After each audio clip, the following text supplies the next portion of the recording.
Napier has been a very interesting journey for us. We've been in the business now for over 19 years, and I think one of the things that we started off by doing, we were the pioneers in applying technology to solve the problems of healthcare providers. Providers as in hospitals and clinics. So we don't do anything related to pharmaceutical or life sciences. So our pure focus is mainly on the hospitals. So we've been working a lot in solving the problems of the hospitals, eliminating medical errors in patients and getting the billing right, and the entire process of what we call as admission, discharge, and transfer, from the time a customer or a patient enters the hospital to the time that they leave.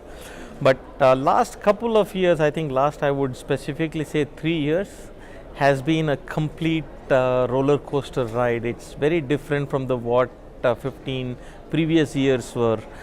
We have actually now started to look at a very different trend in the market, where the hospitals are now going into the community. Previously, the community and the members of the community were coming to the hospital to seek healthcare services. Now the hospitals are realizing that there is much more convenience, lesser cost in going into the community. So we are now coming up with very innovative technology solutions like telemedicine, like home care, like referral management, that actually pushes the healthcare services into the community. And for us, it's a very exciting phase, because all over the world, all the governments are realizing that their population are getting older, and consequently the disease profiles are also changing. So too many things are all happening at the same time. Very exciting time for us.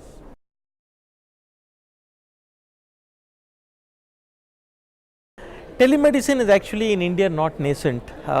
We were one of the earliest pioneers in telemedicine in 2002. The then President Dr. Abdul Kalam actually came to Hyderabad and inaugurated our telemedicine solution in those days. It was built with one of the local customers that we had in Hyderabad, and it was meant for free service to patients in remote areas. So telemedicine, I think, if people are leading you to believe is nascent stages, I would disagree with you. In fact, I have traveled to many countries in the world, including developed completely sophisticated health systems like in the US. Singapore is very, very advanced as well. Singapore and US are almost at par. Australia is one of them. China is one of them. So African countries are there. I have been to the Middle East where we have customers. But nowhere has the usage of telemedicine benefited so many people in rural parts of the world as I see in India. So I think India is one of the bright spots for telemedicine. There are very innovative ways of carrying telemedicine into rural communities. Maybe this is because of the fact that Indian healthcare system is predominantly private owned, unlike the US, unlike the ones in developed countries like Singapore or Australia, where it is usually very heavily funded by the public funds, which means government owned. So I think telemedicine in India is making a lot of progress in many different ways that people sometimes don't even realize. So that's a good point. In fact, telemedicine is very unique in many ways. You could run a telemedicine session on a laptop which is powered by battery. You don't even need to have electricity, and you can have mobile broadband, which means you don't need to have 3G network available physically there. So these are some of the advancements in technology that are actually increasing the penetration of telemedicine in the rural areas, and especially in India. What's happening is there are these primary healthcare centers. So there is a healthcare worker there that may not be practicing physician. It could even be a nurse or someone who's generally in tune with how the healthcare basic practices are. Using a laptop, you could actually run a telemedicine session there for, and a laptop battery can last you for 3 to 4 hours. You can keep one more on the standby, and you can basically run an 8 hours clinic using a laptop at any point in time. It comes with a camera and things like that. So I think telemedicine in the rural areas is today much more a reality than it was 5 years ago.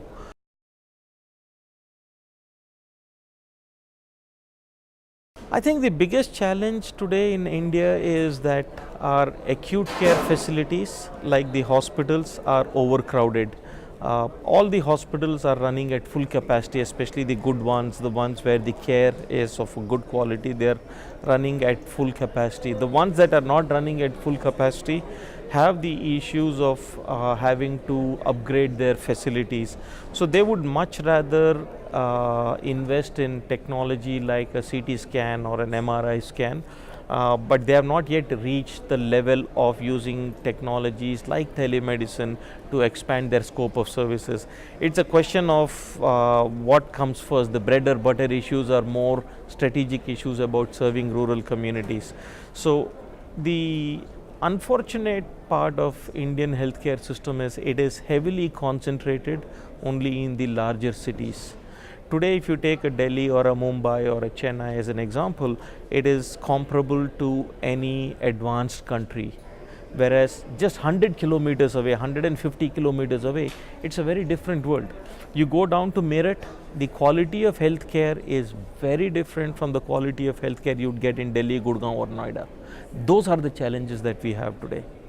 Ensuring consistent quality of healthcare across. So that's the challenge that the Indian healthcare system must take. Again, that's why I say telemedicine is a great leveler, because using telemedicine, it doesn't matter whether you're 150 kilometers away or 400 kilometers away, it's still the same thing.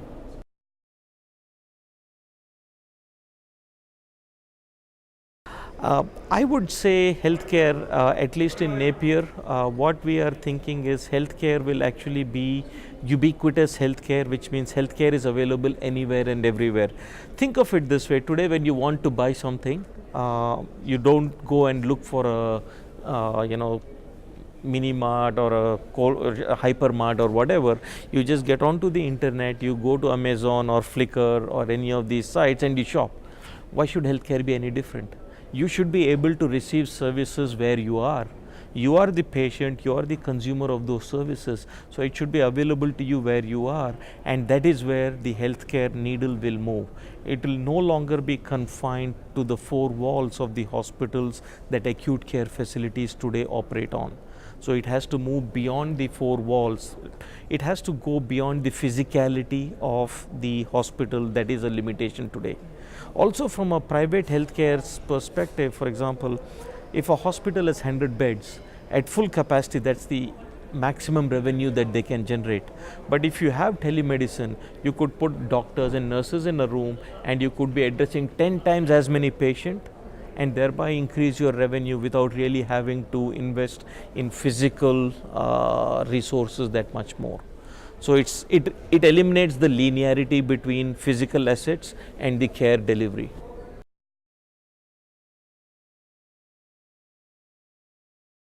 I think Napier's strategy, we couldn't have been here in our 20th year without having been doing the right things, at least for a good part of time. I'm not saying Napier did everything right all the time, but I think we have done, for a greatest part of our life, we've done the right things, which is, in my view, we've been investing in innovation. We've been picking the best brains.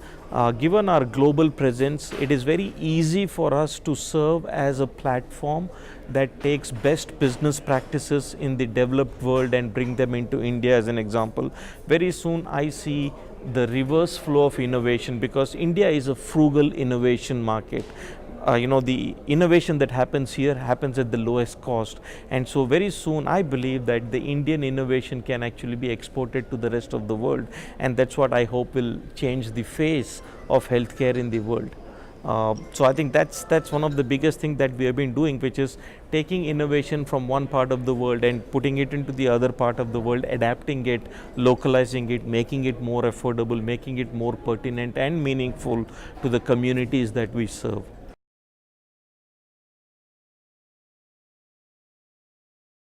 I would say you are going to see boundaryless application of technology, basically meaning wherever you are, you will be able to receive healthcare services in the confines of your home, in the comfort of your home.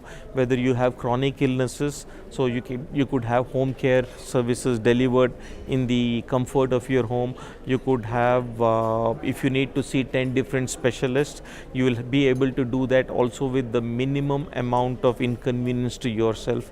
Why do we do all this? I think there is a higher purpose in what we do as well, which is to improve the quality of life. We all know with age also comes a certain set of limitations because of the aging muscles and the body itself, but you don't have to live a suboptimal life. You could lead an optimal life with the use of technology and lead a very fulfilling life, in my view.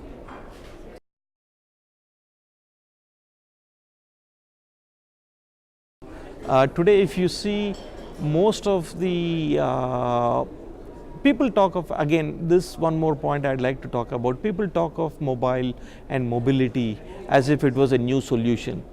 15 years ago, if someone said internet is a new solution, it was news. People put, I in front of their business, E in front of their business, and said we are an internet business.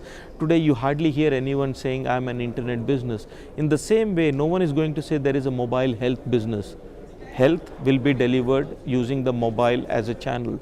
It's just one more channel. Social media is the way people interact. It will become yet another way that people will receive and interact with the healthcare providers.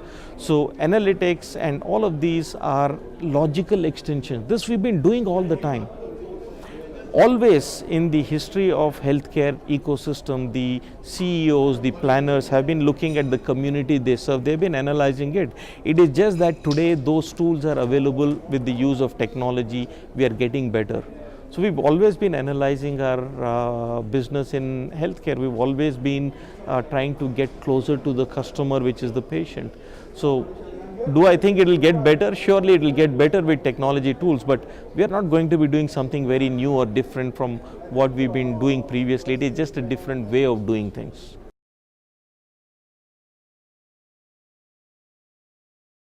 No, we are, I just want to reiterate one thing. We are committed to the Indian market. We've been here for 20 years from the inception. We have an offshore development in Hyderabad. I really, through your medium, I would look forward to all the people that are interested in innovation and want to do exciting jobs and roles and careers. Do reach out to us.